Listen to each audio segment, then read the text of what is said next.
नरेंद्र मोदी શું કે गाय हमारी माता है, गाय हमारे लिए पूजनीय है। भारतीय जनता પાર્ટીના દરેક નેતાઓ જનતાને કેટલી મૂર્ખ બનાવે છે।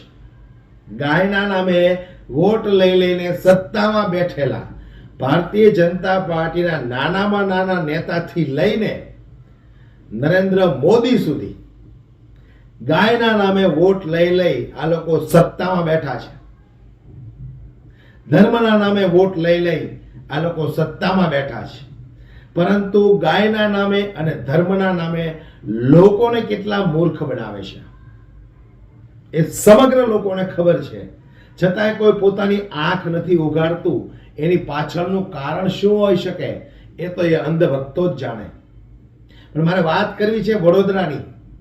વડોદરાની અંદર પાણી ગેટની સામે ન્યૂ હુસેન નામની એક દુકાન છે જે ઘણા સમયથી સીલ થઈ ગયેલી છે, કારણ કે ત્યાં ગૌ માંસ વેચાતું હતું।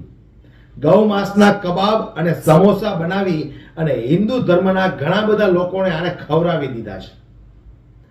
આ વિચાર કરો તમે। ત્યાર પછી આ દુકાનને સીલ મારવામાં આવ્યું। હવે રમજાન મહિનો આવી રહ્યો છે એટલે આ દુકાનનું સીલ ખોલાવવા માટે ભારતીય જનતા પાર્ટીનો કોર્પોરેટર કેટલો મથામણ કરે છે, કૂદકા મારે છે। કોઈ પણ સંજોગે આ સીલ ખોલવું જોઈએ લે તો પણ તમારા આકા તો એમ કહે છે કે ગાય હમારી માતા હૈ, ગાય હમારે લીએ પૂજનીય હૈ। તો ત્યાં ગૌ માંસ વેચાતું હતું એટલે આ ન્યૂ હુસેન નામની દુકાનને સીલ મારવામાં આવ્યું છે। હવે આ દુકાનનું સીલ ખોલવા માટે આ ભારતીય જનતા પાર્ટીનો જ કોર્પોરેટર કેટલા કૂદકા મારે છે। તો ઉપરી અધિકારીઓને એટલી સમજણ નહીં પડતી હોય કે આપણા આકા ગાયના નામે વોટ લઈ લઈને બેઠા છે।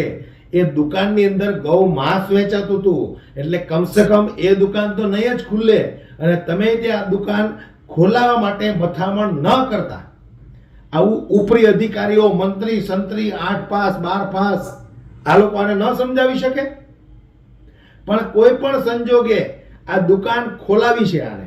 વિચાર કરો તમે, એક તરફ ગાયના નામે વોટ લઈને આ લોકો ખુરશી પર બેઠા છે અને બીજી તરફ જે દુકાનની અંદર ગૌમાંસ વેચાતું હતું એ દુકાનને સીલ લાગી ગયું છે, છતાંય એને ખોલાવવા માટે ભારતીય જનતા પાર્ટીનો કોર્પોરેટર મથામણ કરે છે। બોલો, વિચાર કરો તમે, વિચાર કરો તમે।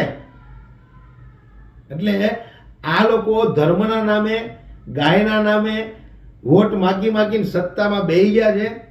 હવે મારે એટલું જ કહેવું છે ગુજરાતની જનતાને કે તમારો આત્મા જગાડો, આ ઢોંગીઓને ઓળખો તમે। જય હિન્દ।